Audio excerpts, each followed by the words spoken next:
welcome to Oxford Heirlooms. In the last video, we set our sleeves in with an entretot seam, and that turned out very, very pretty. In this video, we're going to be creating the fancy cuff for along the bottom of the sleeve. Now, I've got my pattern pieces.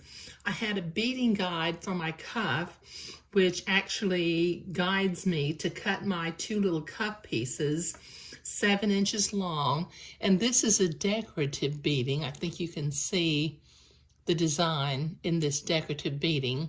It does have an entretot line, built into it, so I won't be using any entretot except for the decorative entretot as I make the cuff pieces. Okay, so I'm gonna push this out of the way, move my pattern piece. I'm going to start with one piece of cuff beading, and I've got my French Moline edging lace that I need to cut a piece that's 1.5 times the length of the beading. So I'm going to put my lace down next to the fancy entretot. I'll fold it in half. So now I've got 2 half layers of the edging lace. Then I'm going to take and fold it over one more time.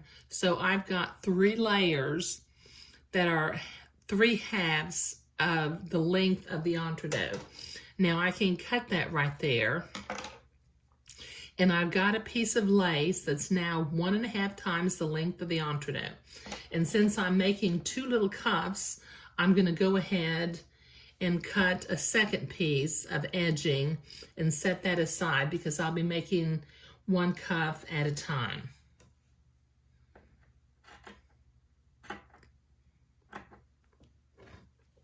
Set the rest of my lace aside. Okay, so I've got 1 beading cuff set aside and 1 piece of lace set aside.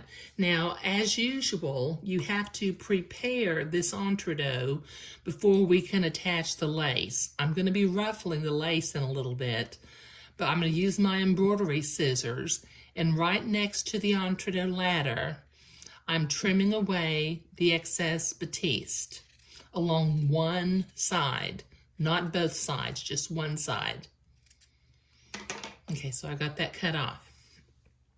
The next thing that I need to do is I need to gather my lace using the lace gathering technique. Now, this is French Moline lace, which is purchased at specialty shops. It's not available at any of the big box stores. And if you use a silk pin, you can grab one of the little header threads. Just grab one strand. Some people, it just kind of depends on, your style of gathering lace. I tend to do okay. Oh, I can't hardly grab this.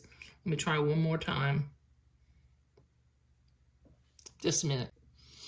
Okay, I have pulled out one of the header threads, and I'm going to gather this lace until it's the length of the entretot. So that'll take me a minute to do. Okay, so I have gathered my lace. It is pretty much roughly the same size as the entretot, but I want you to notice something that I did. I'm going to be creating a French seam on either side of the little sleeve, so I stopped gathering the lace about 1/2 an inch from either end of the lace. Now, right now, because I'm not attaching this to the sleeve itself, I don't have to worry that this is a Moline lace and it's one-sided. I just need to sew this on. So coming over here to my sewing machine, I'm going to set it to a zigzag, set it to my entretot length, and then butting the lace up to the entretot and using the technique of attaching entretot to gathered lace. Oh, my needle has come unthreaded. Give me a minute to thread my needle. Okay, sorry about that. Okay, so I'm using the technique of attaching gathered lace to entretot. I'm going to carefully sew my entretot and my lace together. Okay, I'm going to lower my needle and make sure I'm going in the entretot hole and not stabbing the entretot ladder. Then I'm going to very slowly, keeping the gathered lace butted up right next to the entree and going in. Now this has a series of entree holes, so I'm just going to be going into the first entree hole each time. So this will take me a minute to get this sewn on.